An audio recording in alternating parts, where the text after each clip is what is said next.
تعالوا وياي نشوف اجواء مهرجان الناصرية تقرأ. شوفوا لي جمال هذه الصورة، شوفوا لي هاي اللوحة ايش قد جميلة، والزاد جمالها اكثر هو الحجاب. عم القاسم هذا عمك. طبعا هاي اللوحة كلش ما حبيتها، وهذا 10,000 كتاب مثل ما تشوفون جاي تتوزع بشكل مجاني. لأن منو سواها لك؟ أمي سوت. وكل هذه الشتلات راح تتوزع بشكل مجاني على الناس. وهذا البازار الخيري اللي يدعم المشاريع الصغيرة. طبعا شباب كذاب ما جاي يقرأ مثل ما تشوفون على قد الصورة.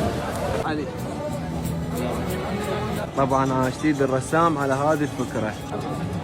فقرة الشطرنج كلش ما حبيتها. هذا المكان علاج كل الحيوانات بشكل مجاني.